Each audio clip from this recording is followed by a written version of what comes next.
Welcome, time travelers. SolaTales here, and tonight's adventure takes us straight to a 9th century Norwegian fjord where master woodcarver Erik Stillwater works through the quiet evening hours, coaxing an ancient dragon guardian from patient oak beneath the gentle glow of oil lamps. So dim the lights, sit back, and relax. The fjord lay still as polished bronze in the fading light of the 9th century Norwegian summer evening. Long shadows stretched across the shipyard where 3 longships rested on wooden supports, their hulls dark silhouettes against the water that reflected the last golden threads of daylight.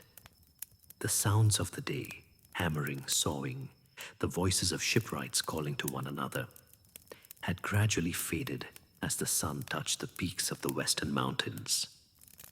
Erik Stillwater set down his adze and wiped his weathered hands on the leather apron that had served him faithfully for nearly 2 decades.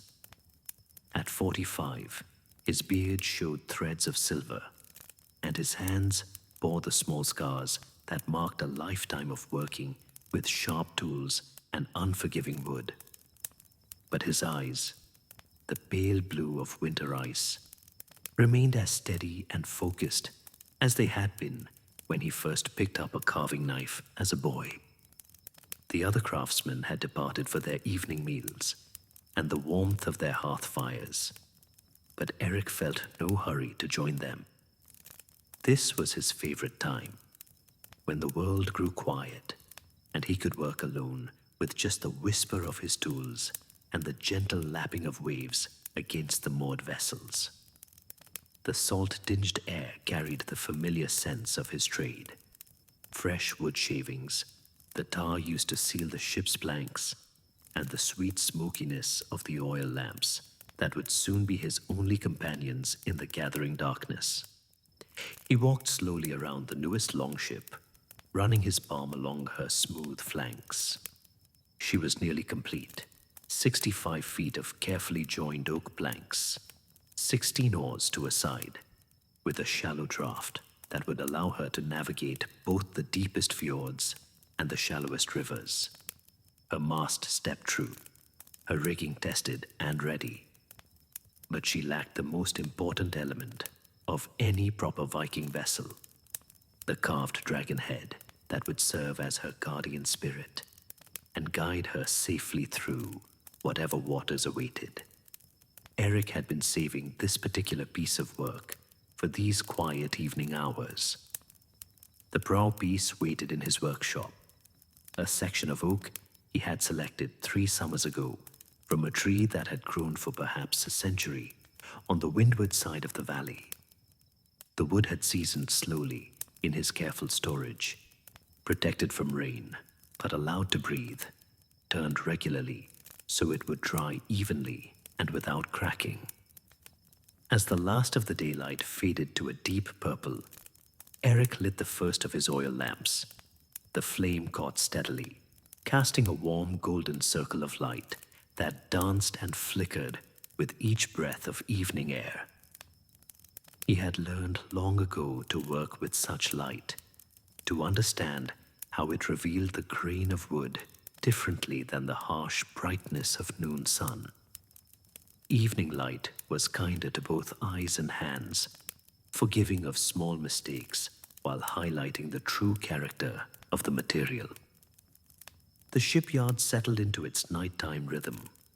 Somewhere across the water, a loon called once, its voice carrying across the still fjord like a prayer. Erik smiled slightly and reached for the leather roll that held his carving tools. Tonight, the dragon would begin to emerge from the oak. Tonight, another ship would receive her spirit and her protection. He had performed this ritual countless times before. The careful selection of tools, the first tentative cuts that would determine everything that followed. Yet each time felt like the first, filled with the same mixture of anticipation and reverence that had driven him to become a woodcarver in the first place. His father had taught him that wood was a living thing, even after the tree had fallen, and that the carver's job was not to impose his will upon it, but to discover what it wished to become.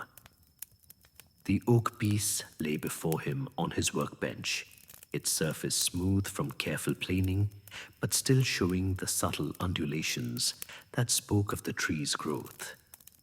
Erik placed his hands upon it, feeling for any tensions or irregularities that might affect his work.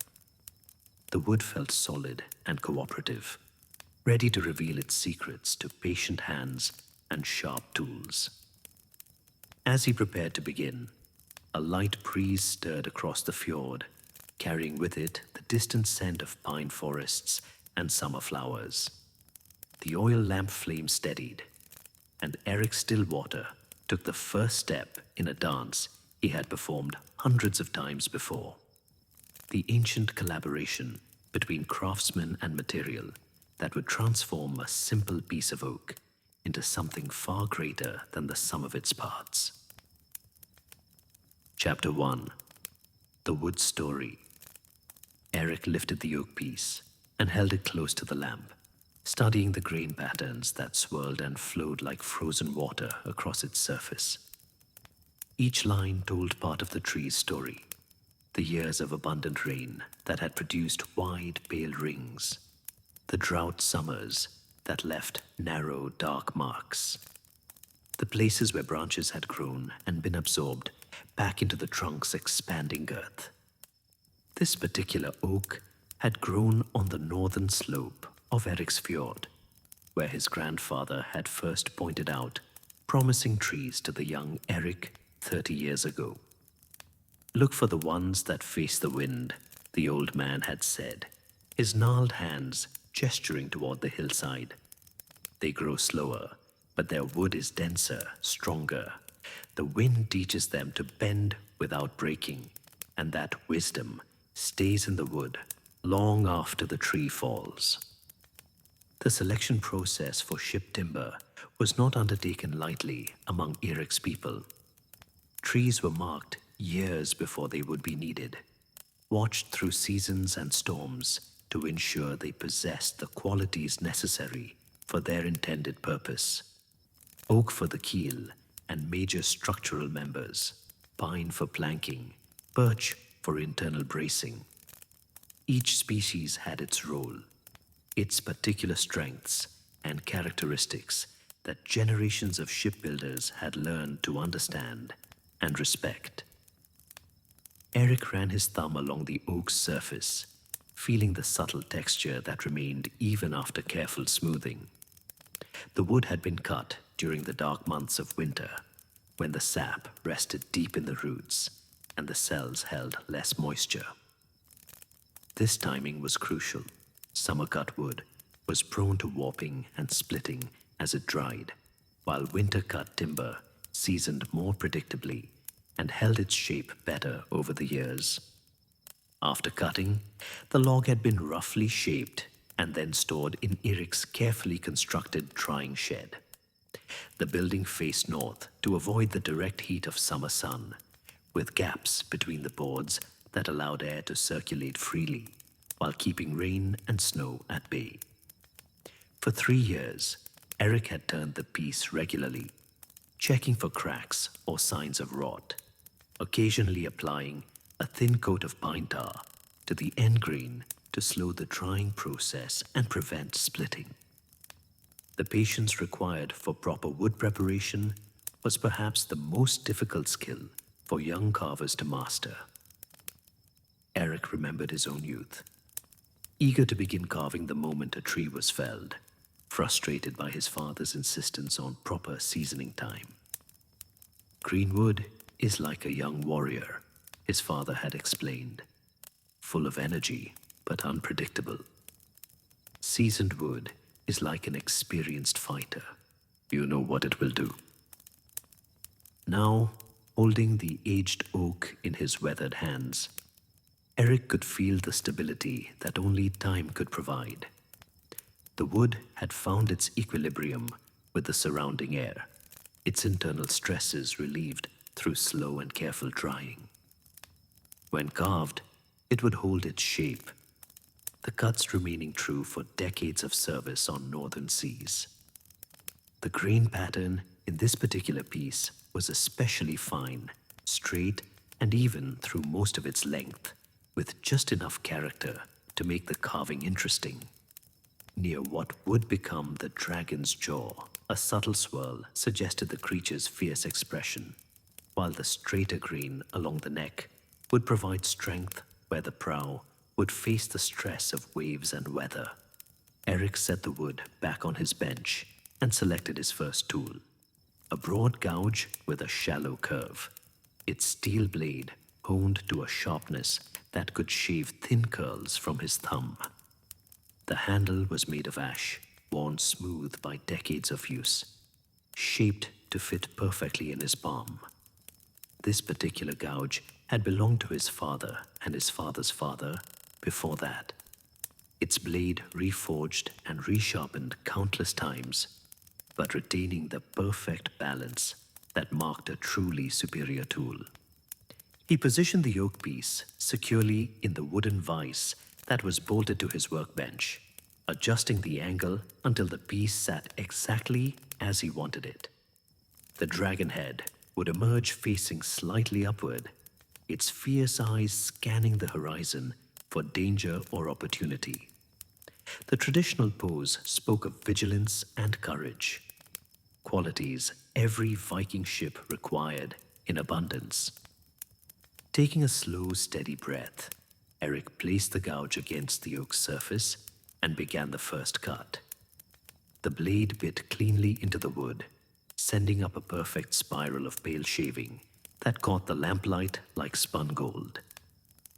The resistance was exactly right, firm enough to provide control, soft enough to allow the blade to move smoothly. The oak was ready, and so was he. As he worked, removing material in careful, measured strokes, Erik felt the familiar meditation settling over him, his breathing synchronized with the rhythm of his cuts, each movement flowing naturally into the next. This was the state his grandfather had called listening to the wood, a partnership between craftsman and material, where neither dominated, both contributing to the final result. The workshop grew quiet, except for the soft sounds of steel cutting wood and the occasional pop and hiss of the oil lamp. Outside, the fjord lapped gently against the shore, keeping time like a distant heartbeat. Stars appeared one by one in the darkening sky, and Erik Stillwater continued his ancient work, coaxing a dragon from the patient oak. Chapter 2: Tools of the Trade. Erik paused in his roughing work and set down the broad gouge, flexing his fingers and rolling his shoulders to ease the pleasant tension that came from concentrated effort. The dragon's basic form was beginning to emerge, a suggestion of neck and head that would become more defined with each successive tool. But before continuing, he wanted to prepare the finer instruments he would need as the work progressed. From the leather tool roll spread across one end of his workbench, Erik selected each implement with the care of a warrior, choosing weapons for battle. Like weapons, these tools had been forged in fire, tempered in oil, and sharpened to perfect keenness. Unlike weapons, their purpose was creation rather than destruction, though the skill required to master them was no less demanding. The smallest gouge was no wider than his little finger, its curved blade perfect for carving the delicate scales that would cover the dragon's neck. Erik had forged this tool himself 7 winters ago, working at the village smithy during the long dark months when outdoor carving was impossible. The steel had come from an old sword, its metal already proven in battle, and therefore worthy of a second life in peaceful craft. Making tools from sword steel was a common practice, among skilled carvers. The metal had been forged and folded repeatedly during the weapon's creation, developing layers of hard and soft steel that held an edge beautifully while remaining flexible enough not to snap under stress. Erik had heated the sword fragment in the forge until it glowed white hot, then carefully shaped it on the anvil, using techniques passed down through generations of smiths. The tempering process required perhaps even more skill than the forging. After shaping, the tool was heated again and then cooled rapidly in oil, making the steel hard but brittle. The final step was tempering, gently reheating the hardened tool until its surface showed a pale straw color, then cooling it again. This removed some of the hardness, but gave the steel the resilience it needed to withstand the repeated impacts of carving without losing its edge.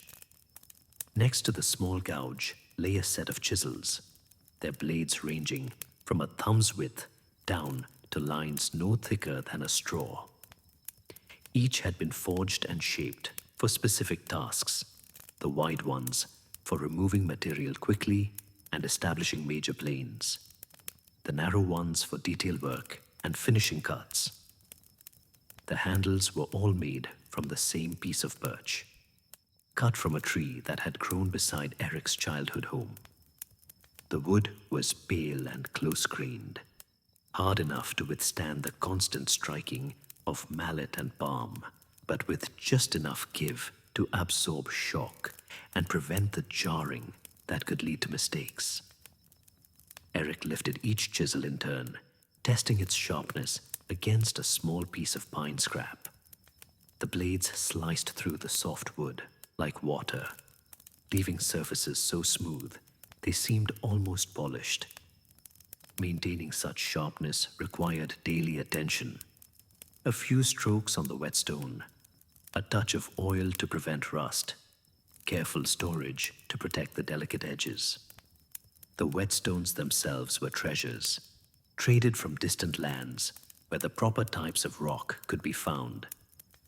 Erik's finest stone had come from the Byzantine Empire, carried north by merchants who understood the value of superior sharpening materials. It was a piece of slate so fine and even that oil spread across its surface in a perfect film, allowing the tool blades to contact the stone uniformly for consistent sharpening results. His daily sharpening ritual was as much meditation as maintenance. Each tool required a specific angle, a particular pressure, a certain number of strokes to bring it to perfect keenness. Erik had performed these motions so many thousands of times that his hands could maintain the correct angles without conscious thought, leaving his mind free to wander or focus on the work ahead.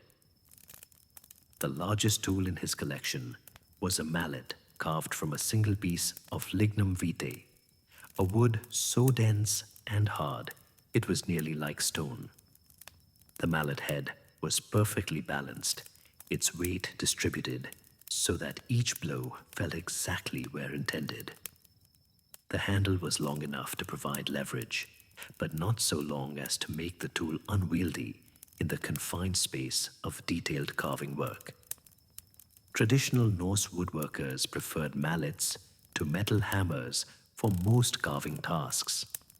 Wood striking wood produced a different kind of impact, more of a push than a sharp blow, driving the chisel through the material in a controlled, predictable way.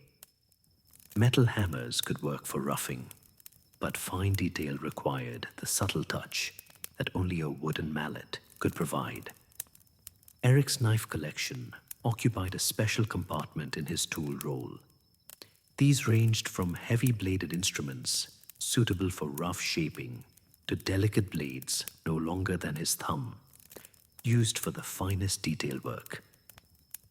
Each knife had been ground and polished to his exact specifications, the bevels carefully calculated to provide the perfect balance of strength and cutting ability. The handles of his knives were wrapped in thin leather strips, providing a secure grip even when his hands were slick with perspiration or oil. The leather had been specially treated with pine resin to make it water-resistant and durable, and over the years of use, it had molded itself perfectly to the contours of his palms and fingers. As Erik prepared his tools for the evening's work, touching up edges that were already sharp and adjusting handles that were already perfectly fitted to his hands, he felt the familiar sense of anticipation that came with beginning a new carving. Each tool was an extension of his will, a means of translating the vision in his mind into the reality of shaped wood. Together, they formed a partnership that had taken decades to develop and would continue evolving until his hands were too old to hold them steady. The oil lamp flickered slightly as a breeze found its way through gaps in the workshop walls, but the flame settled quickly back to its steady glow. Erik selected a medium-sized gouge and turned his attention back to the emerging dragon head. The tools were ready. The wood was ready. Now it was time to continue the ancient conversation between craftsman and oak. Chapter 3. The dragon takes shape.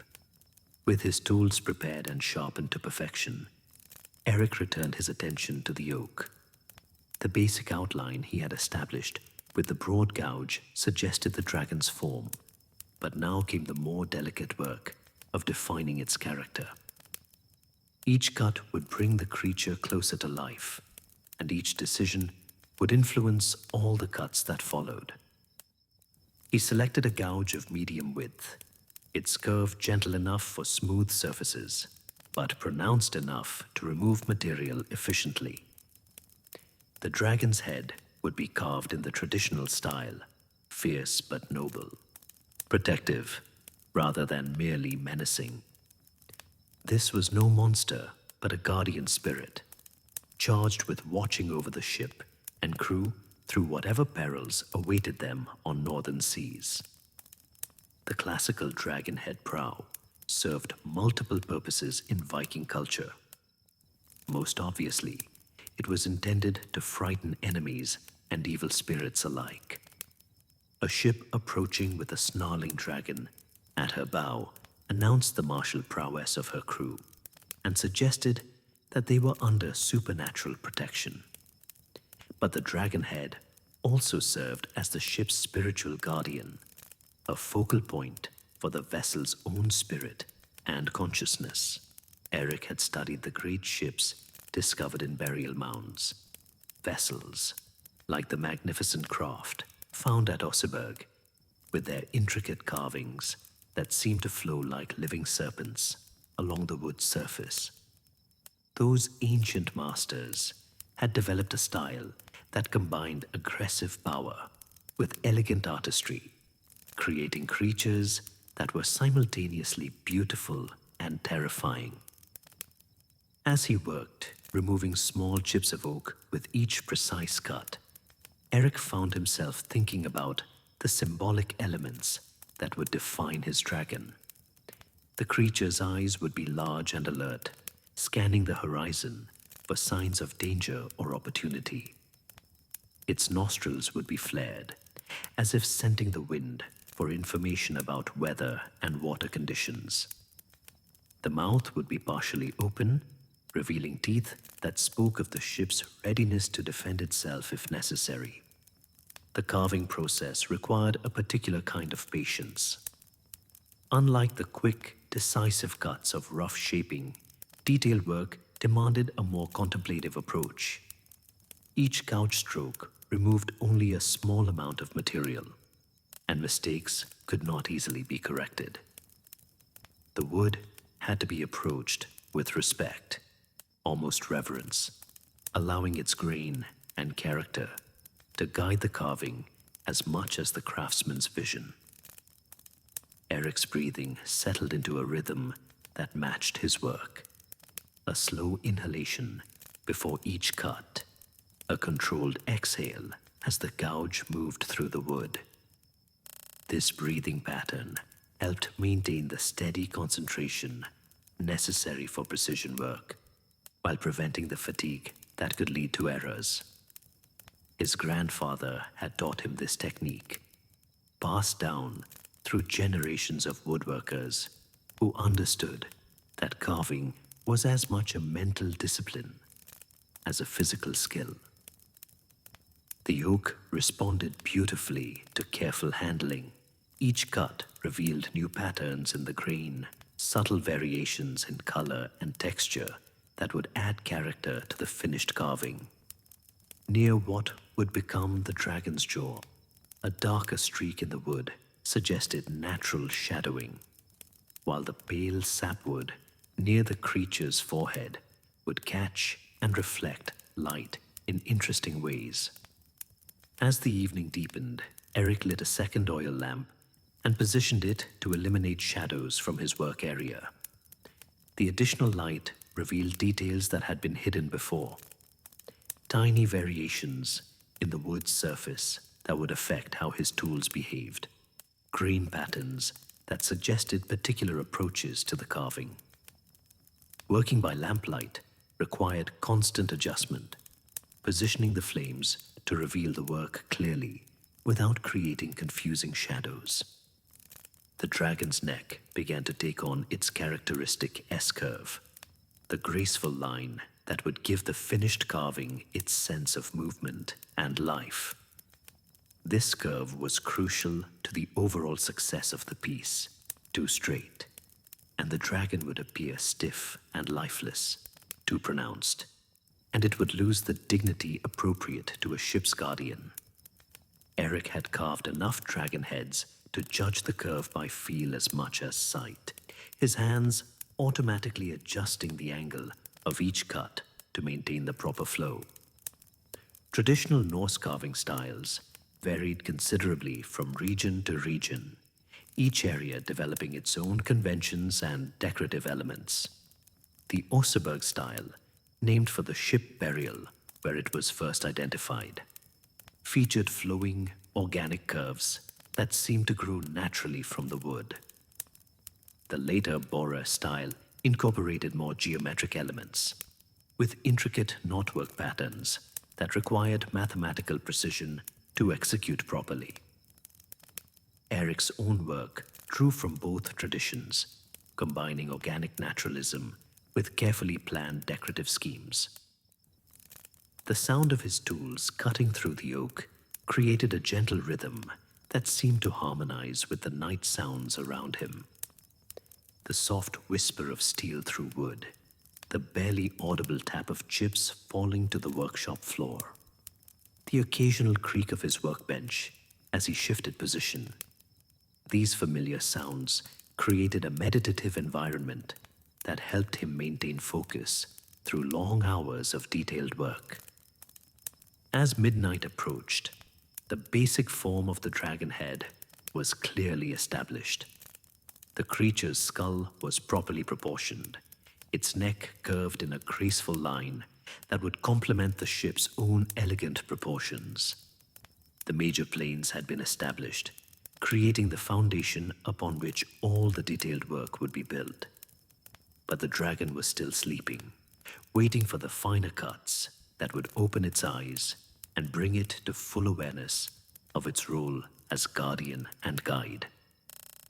Erik set down his gouge and stretched his hands, working out the slight stiffness that came from hours of precise grip and control.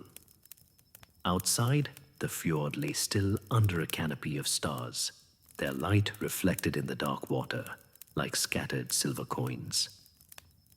The village slept, but the dragon was beginning to wake. Chapter 4. Eyes that see beyond the horizon. The carving of the dragon's eyes required Erik to enter a deeper level of concentration than any other aspect of the work.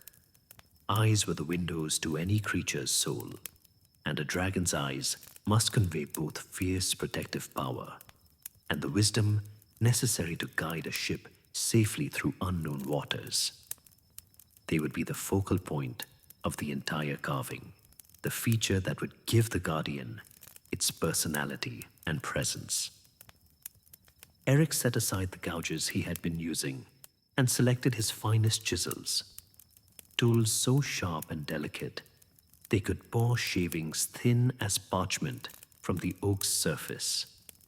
The dragon's eye sockets had been roughly established during the earlier work, but now they required the precise shaping that would give them depth, character, and the illusion of sight.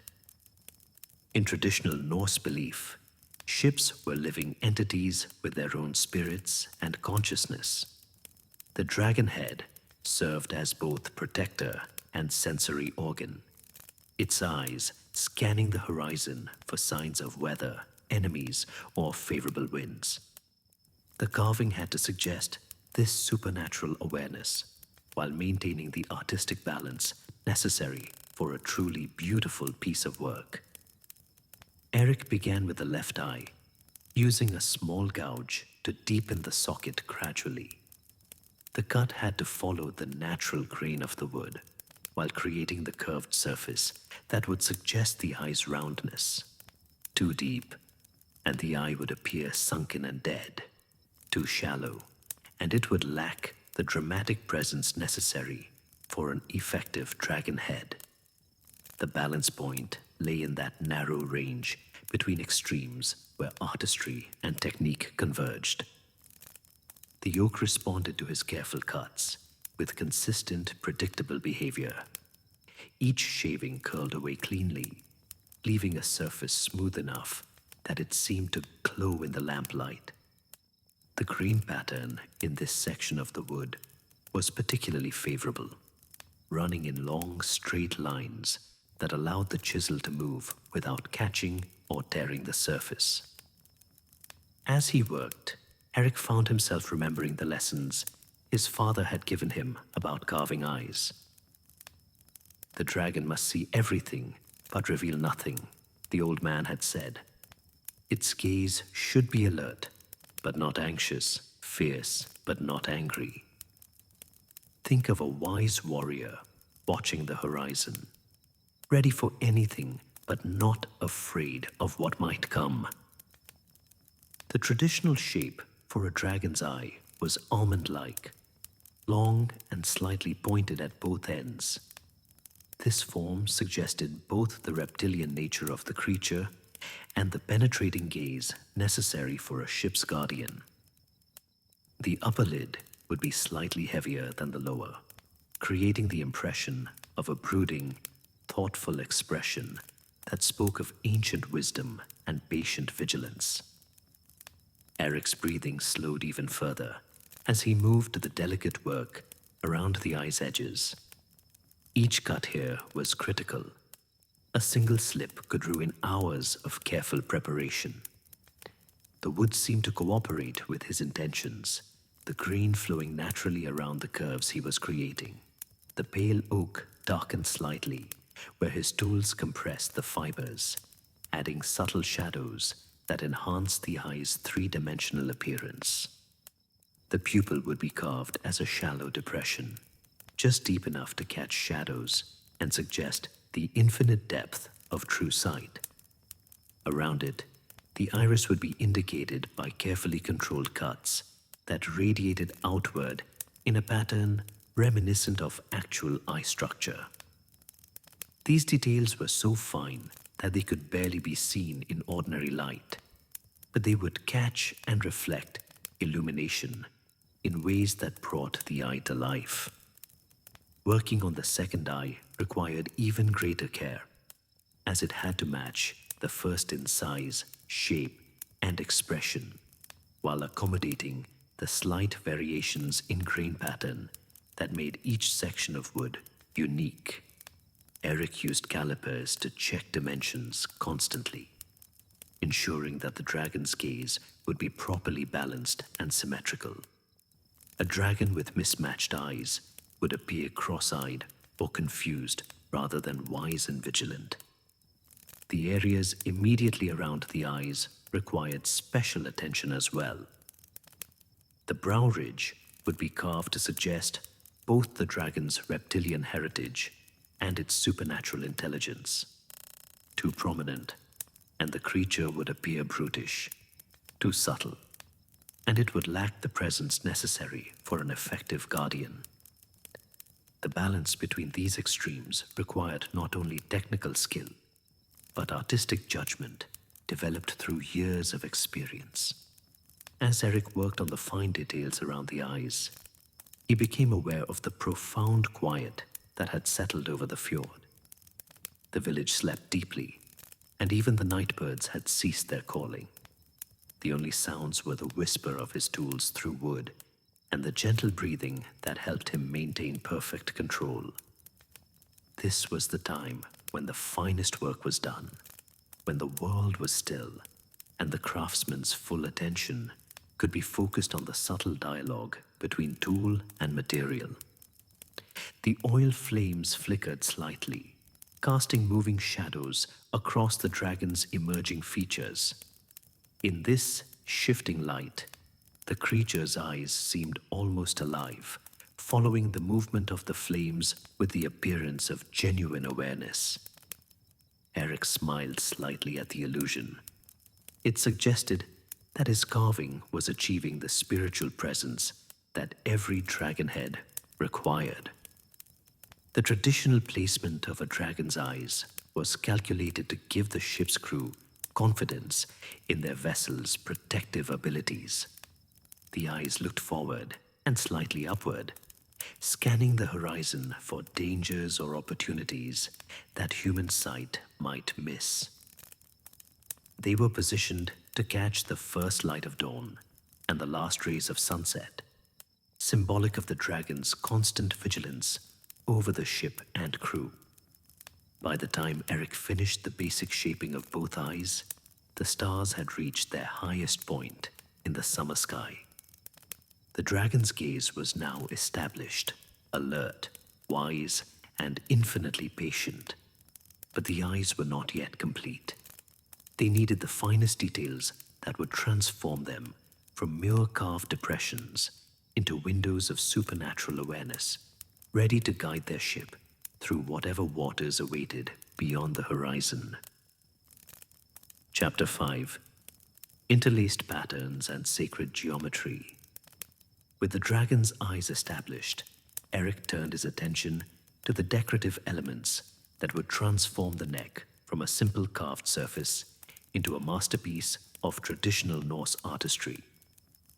The interlaced patterns that would flow around the dragon's throat required a different kind of skill than the naturalistic carving of the head. This was work that demanded mathematical precision, combined with an understanding of the symbolic meanings embedded in traditional designs. Erik reached for a piece of charcoal and began sketching the pattern directly onto the yoke's surface. The design would be based on ancient knotwork traditions that had been passed down through generations of carvers, each master adding his own variations while maintaining the essential structure that gave the patterns their power and meaning. These were not merely decorative elements, but symbolic representations of the interconnected nature of all existence, the eternal cycles of life and death, and the protective power of the gods. The basic pattern would consist of a series of interlaced bands that appeared to weave over and under each other in an endless loop. This illusion of continuous, unbroken flow was achieved through careful planning and precise execution. Each section of the pattern had to be carved to exactly the right depth to create the proper relationship with its neighbors. Too shallow, and the weaving effect would be lost. Too deep, and the bands would appear disconnected from each other. Erik's design drew from the Borer style of ornamentation, named for the ship burial, where such patterns were first systematically studied. This style featured geometric precision, combined with organic flowing curves, creating designs that seemed both rigidly structured and naturally alive.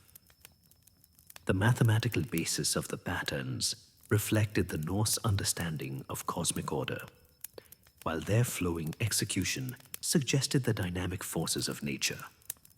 The layout process required careful measurement and planning. Erik used a pair of dividers to mark equal intervals around the dragon's neck, establishing the basic framework upon which the pattern would be built. Each section had to be precisely sized to ensure that the design would flow smoothly from one area to the next, creating the illusion of continuous, uninterrupted movement. As he began carving the first elements of the pattern, Erik entered the meditative state that such work required. Unlike the interpretive carving of the dragon's features, knotwork demanded exact repetition of specific motifs. Each cut had to match its neighbors in depth, width, and angle. The slightest variation would disrupt the visual rhythm and destroy the pattern's effectiveness. The traditional tools for pattern work were different from those used in naturalistic carving. Erik selected a set of specialized chisels with precisely ground bevels designed specifically for this kind of work. The blades were narrow and sharp, capable of making the clean, straight cuts necessary for geometric designs. The handles were shorter than those of his shaping tools, providing the precise control necessary for detailed, repetitive work. The first band of the pattern began to emerge under Erik's careful attention.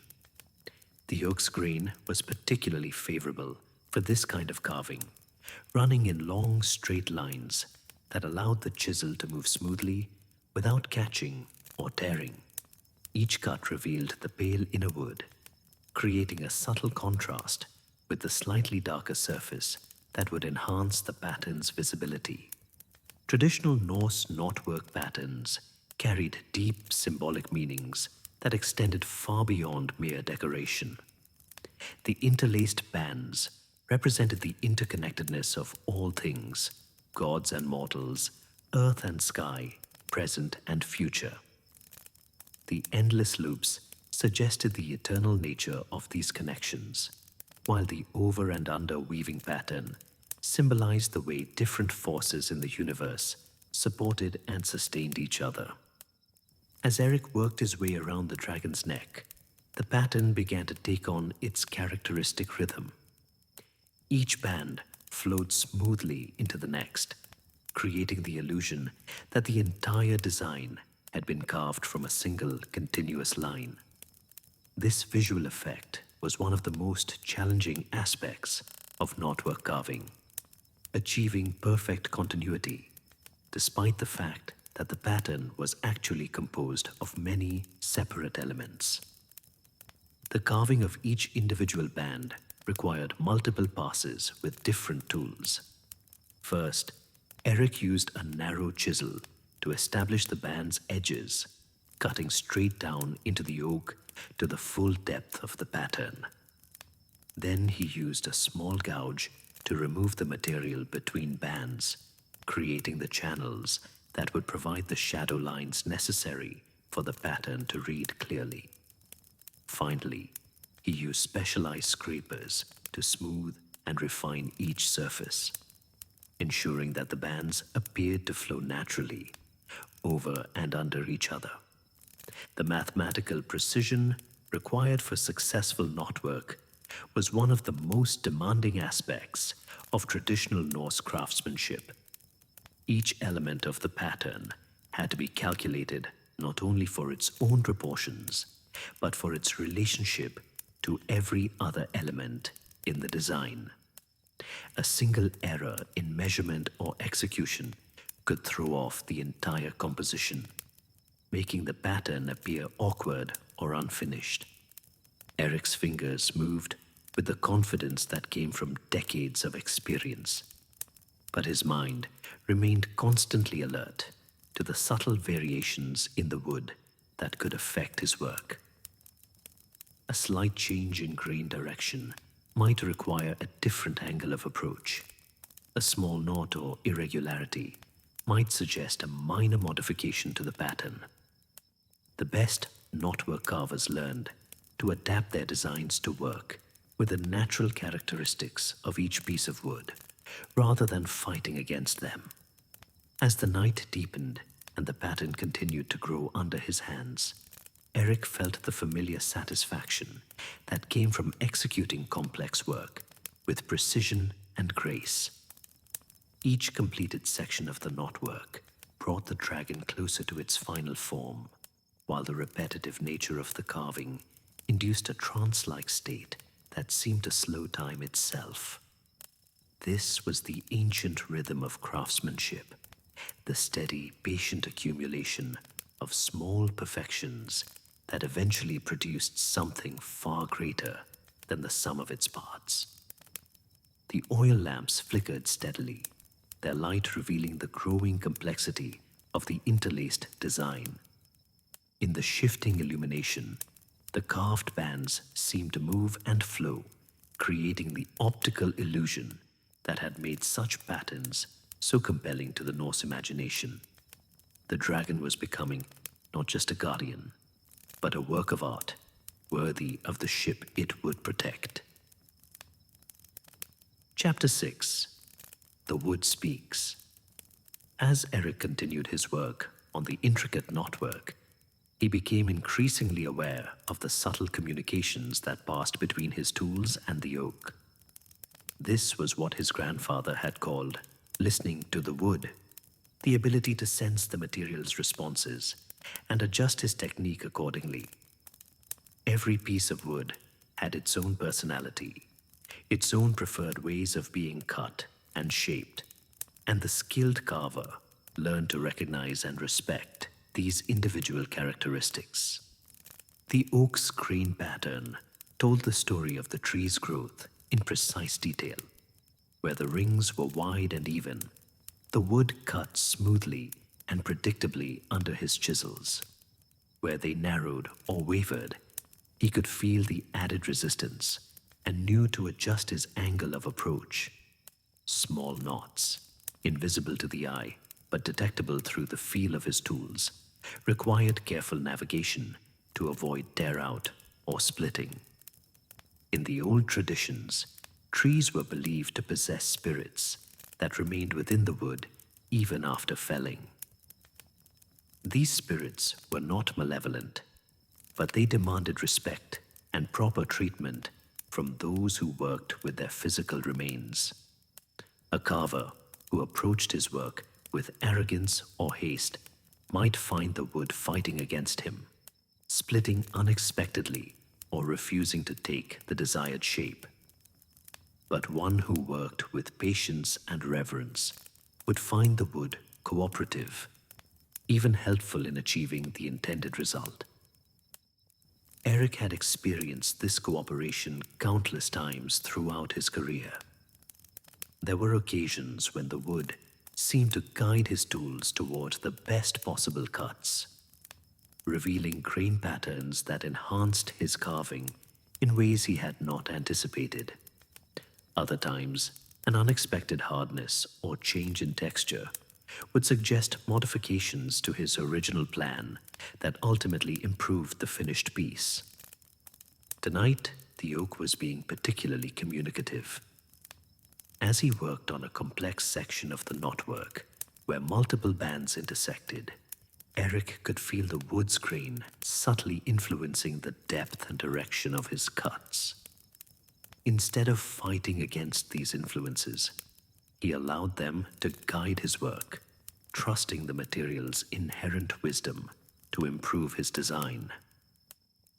The traditional Norse approach to woodworking emphasized this kind of partnership between craftsman and material. Rather than imposing their will upon the wood, skilled carvers learned to work with its natural characteristics, finding ways to make the grain patterns and irregularities contribute to the overall beauty of the finished piece. This philosophy reflected a deeper understanding of the relationship between human creativity and natural forces.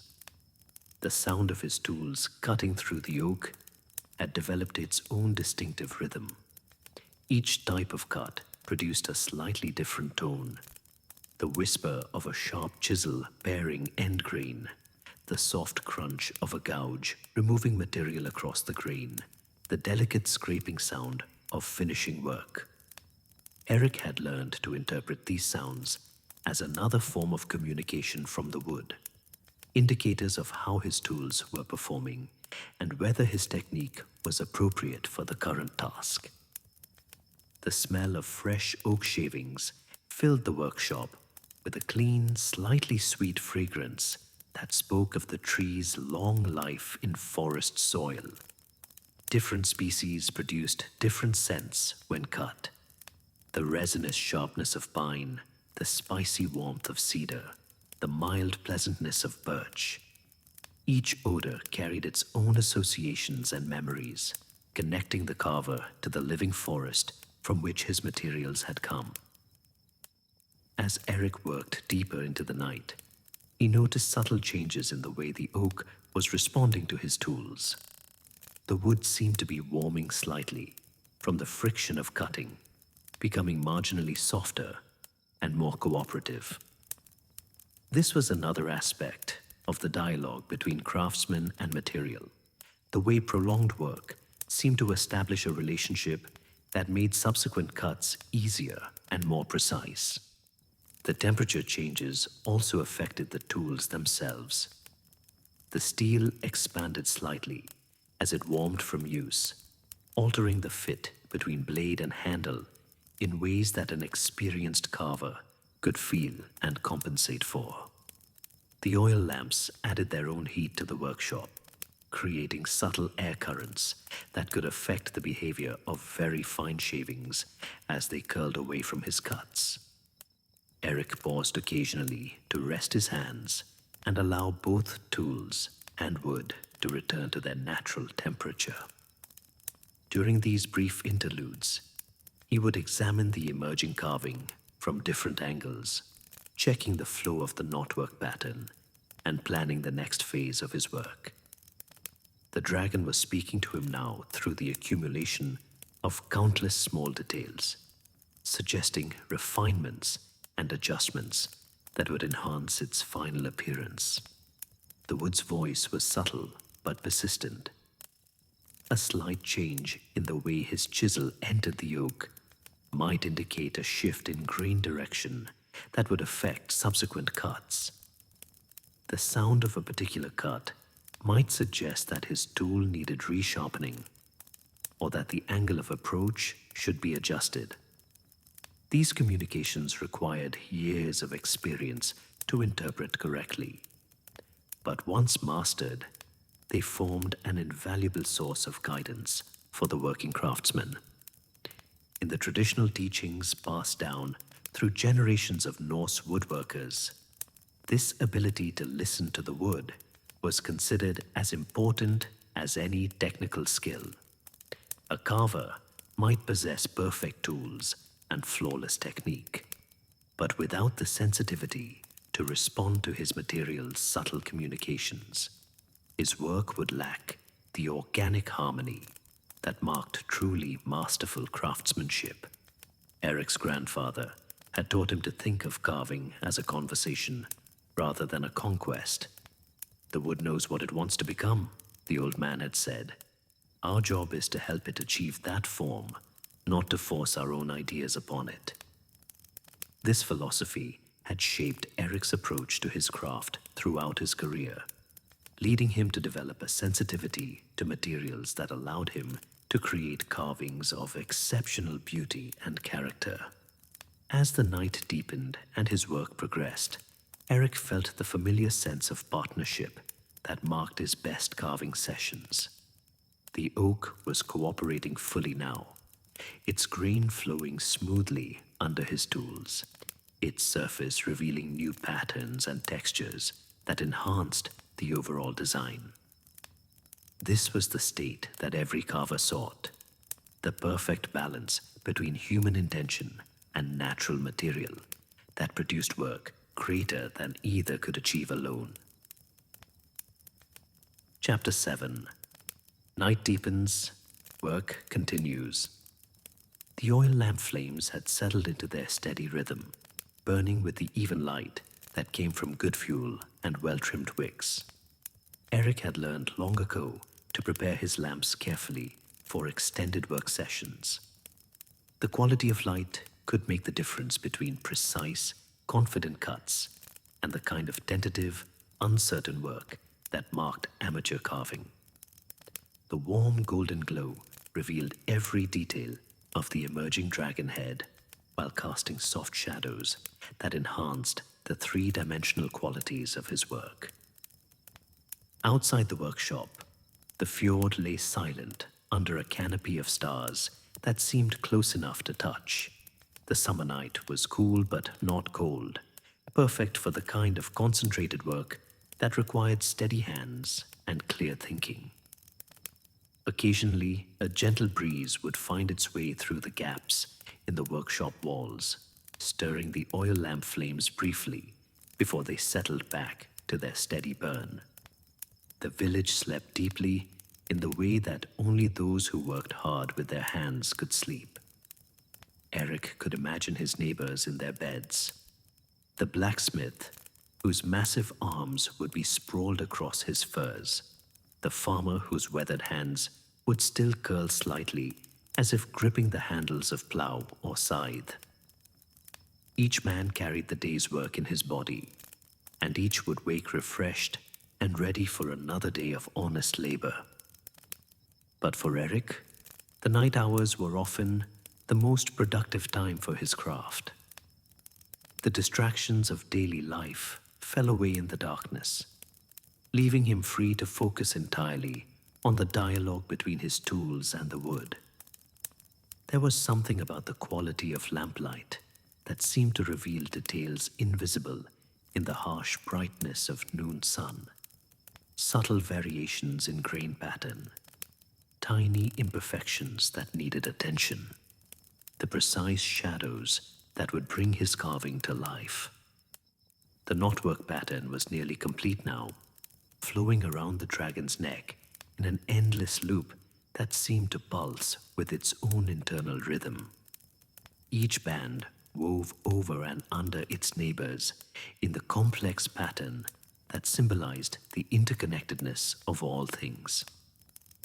The mathematical precision required for such work had initially challenged the young Erik, but decades of practice had made the calculations second nature, freeing his conscious mind to focus on the artistic aspects of the design.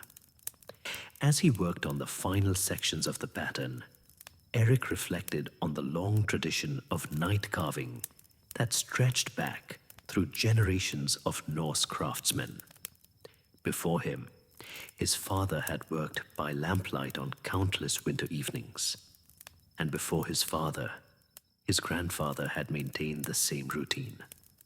The oil lamps had been passed down along with the tools, their brass surfaces burnished by decades of handling, their wicks replaced countless times, but their essential function unchanged.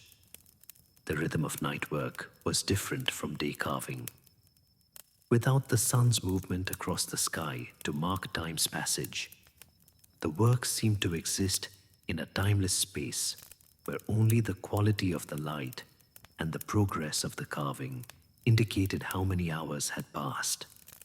Erik had learned to trust his body's natural rhythms, working steadily for hours without fatigue when the conditions were right. The dragon's personality was becoming more distinct with each completed detail. The fierce but noble expression he had sought was emerging from the oak, enhanced by the interplay of carved surfaces and flickering lamplight. The creature's eyes seemed to follow the movement of the flames, creating the illusion of awareness that every successful dragon head required. This was the quality that separated mere decoration from true spiritual guardianship. The ability to suggest consciousness and protective intent. Traditional Norse carvers had understood that their work would be judged not only by its technical excellence, but by its spiritual effectiveness. A dragon head that failed to embody the proper protective qualities would be worse than useless. It might actually endanger the ship and crew by attracting, rather than repelling, hostile forces. The responsibility was enormous, and Erik felt its weight as he worked on the fine details that would determine his carving's ultimate success or failure. The sounds of the night provided a gentle accompaniment to his work. The soft lapping of waves against the harbor pilings, the distant call of a night bird, the whisper of wind through the rigging of moored ships. These familiar sounds created a peaceful environment that enhanced his concentration rather than disrupting it. City dwellers might find such sounds distracting, but to Erik, they were as natural and necessary as his own breathing.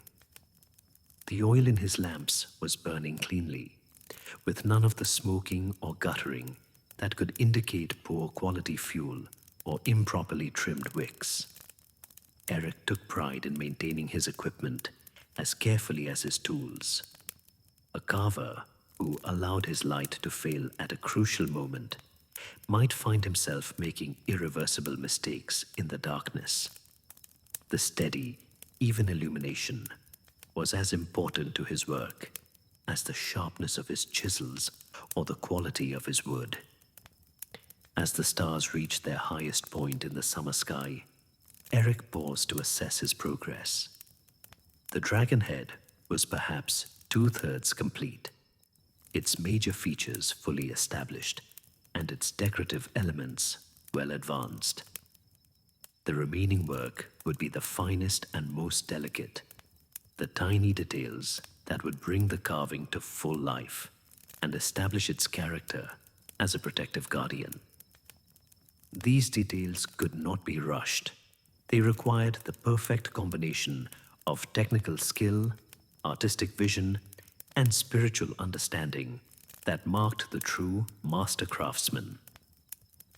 The night was still young, and Erik Stillwater's ancient work continued under the patient light of oil flames and stars. Chapter 8. Details that Matter. As the night deepened toward its darkest hour, Erik turned his attention to the most delicate and crucial aspects of his work, the tiny details that would transform his carving from merely skillful craftsmanship into something approaching art. These final elements would determine whether the dragon head achieved the spiritual presence necessary for its role as ship's guardian, or remained simply an impressive but lifeless decoration. He selected his finest tools for this phase of the work, chisels so narrow they were little more than sharpened slivers of steel, their cutting edges honed to a degree of sharpness that could split individual wood fibers. These instruments required the most delicate touch and perfect control. A moment's inattention could ruin hours of careful preparation.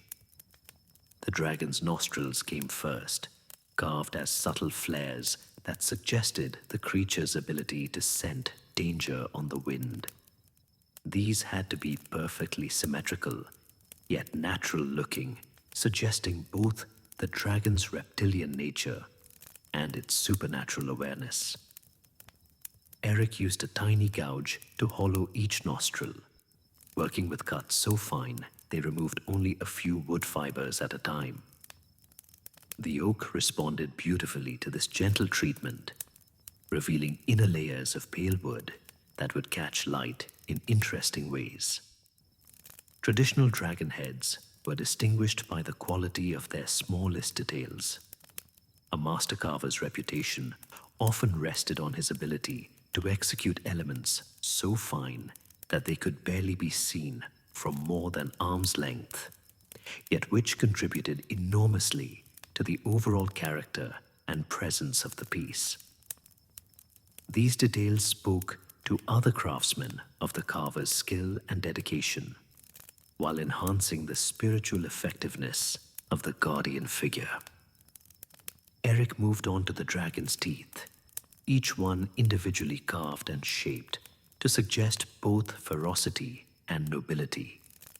The teeth had to appear sharp and dangerous without being grotesque, conveying the dragon's ability to defend the ship while maintaining the dignity appropriate to a protective spirit.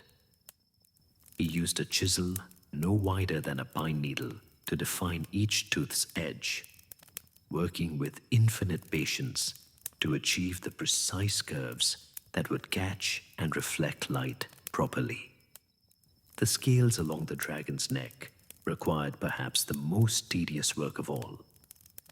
Each scale had to be individually outlined and shaped, following the natural pattern that would allow them to overlap convincingly. Erik had developed his own technique for this work over the years, using a small V-shaped tool to cut the outline of each scale, then carefully removing the surrounding material to create the raised effect that suggested natural reptilian skin. The traditional approach to scale carving varied considerably among different regions and periods. Some carvers preferred large, dramatic scales that created bold patterns of light and shadow. Others, like Erik, favored smaller, more naturalistic scales that required greater technical skill but produced more subtle and refined effects. The choice often reflected the carver's personality as much as his training. Bold carvers created bold dragons, while those with more contemplative natures produced guardians of greater subtlety. As Erik worked on the scales, he found himself entering an almost trance-like state. The repetitive nature of the work, combined with the late hour and steady lamplight, induced a form of meditation that seemed to slow time itself. Each scale required the same sequence of cuts, performed with the same precise movements, yet each was slightly different due to variations in the wood's grain and the organic irregularities that made the dragon appear alive rather than mechanical. The sound of his tools cutting through the oak had become barely audible, whispers of steel against wood that spoke of the delicate control required for such fine work. The workshop was so quiet that Erik could hear his own breathing, steady and controlled, providing the rhythm that guided his hand movements.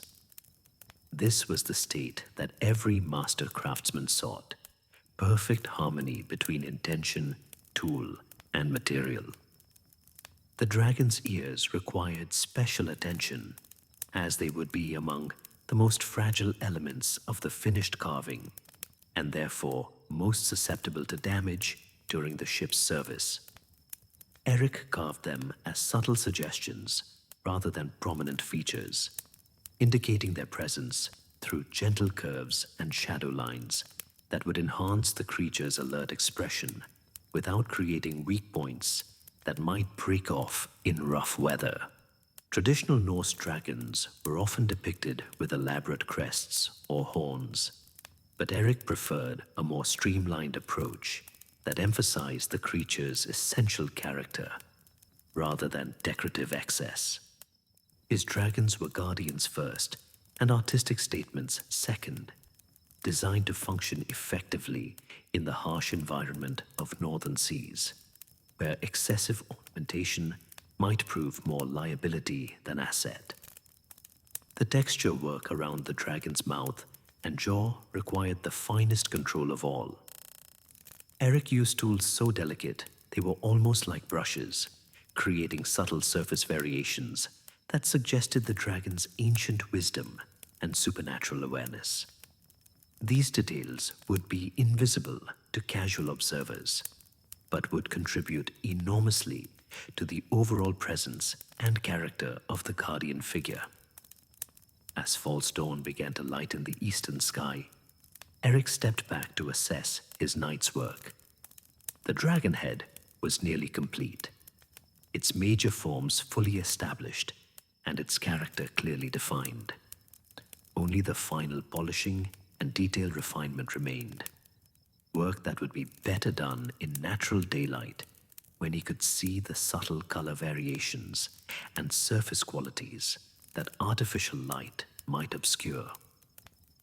The creature that emerged from the oak was everything Erik had hoped for. Fierce but noble, alert but patient, clearly supernatural, yet somehow approachable. Its eyes seemed to hold the wisdom of ages, while its slightly parted jaws suggested readiness to defend the ship and crew against any threat. This was a guardian, worthy of the finest longship, ready to watch over whatever voyages awaited beyond the familiar waters of the fjord. Chapter 9. Dawn's Promise. The first pale light of dawn crept across the fjord like a gentle whisper, gradually revealing the outlines of the sleeping village and the dark silhouettes of ships waiting at their moorings. Erik Stillwater set down his finest carving tool and flexed his fingers, working out the slight stiffness that came from hours of precise, delicate work. The dragon head before him seemed to glow in the growing light, its carved surfaces catching and reflecting the new day's illumination in ways that brought the creature fully to life. Throughout the long night, the workshop had been a world unto itself, a small circle of lamplight where ancient traditions continued their patient work. Now, as natural light gradually replaced the golden glow of oil flames, Erik could see his carving with fresh eyes. The dragon that had emerged from the oak exceeded even his experienced expectations. Its fierce yet noble expression spoke of perfect readiness to serve as guardian and guide, while the intricate knotwork around its neck testified to the enduring beauty of traditional Norse craftsmanship. Erik extinguished his oil lamps one by one, their flames guttering softly as he turned down the wicks.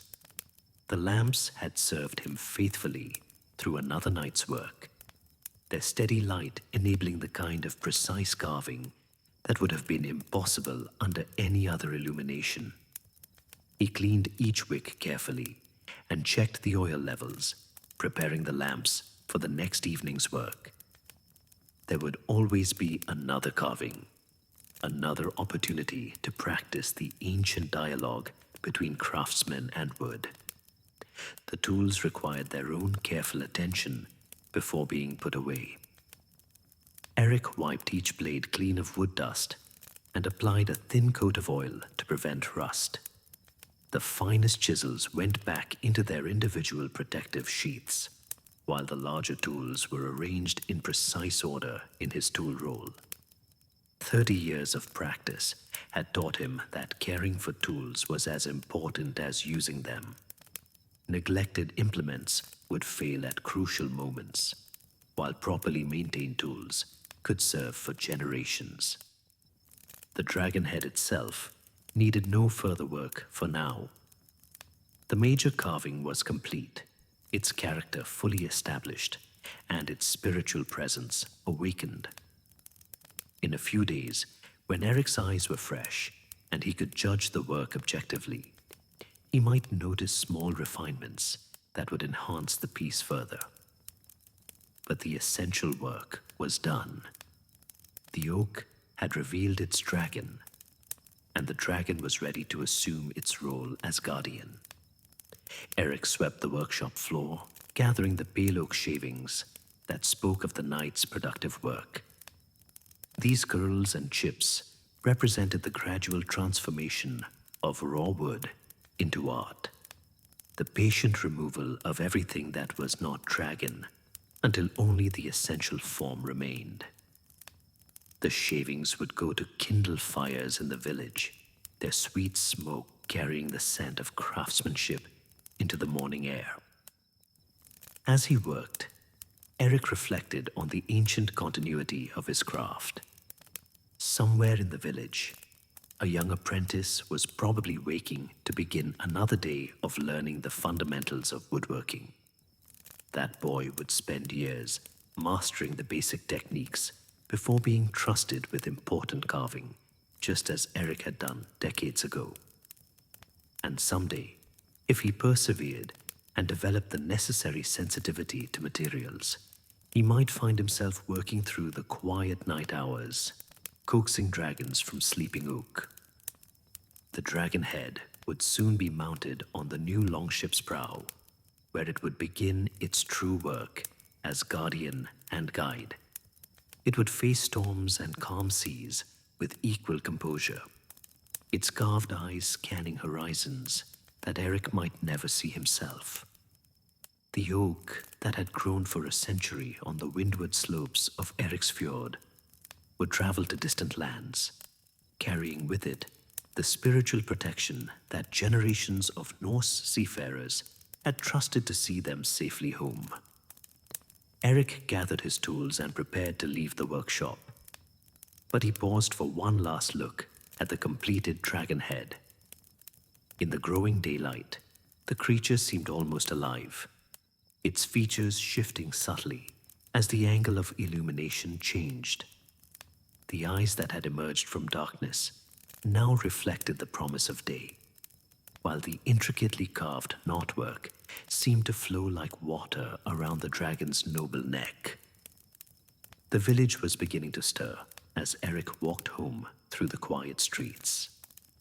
Smoke rose from a few chimneys where early risers were kindling their fires, and somewhere a rooster called to announce the coming day. Soon the shipyard would fill with the sounds of hammering and sawing as the other craftsmen arrived to continue their work. But for now, in these peaceful moments between night and day, Erik Stillwater carried with him the deep satisfaction that came from work well done. Behind him, the dragon head waited patiently in the workshop, ready for its destiny as guardian of the seas. The wood had spoken, the carver had listened, and from their ancient conversation had emerged something greater than either could have achieved alone. In a few hours, the business of the day would begin again. But the dragon would remember the quiet night when it first opened its eyes to watch over the fjord, and Erik would remember another successful evening spent in the timeless practice of his patient craft. The morning light grew stronger, painting the fjord in shades of gold and silver, and Erik Stillwater walked home to his well-earned rest, leaving behind him the whisper of wood shavings and the promise of voyages yet to come.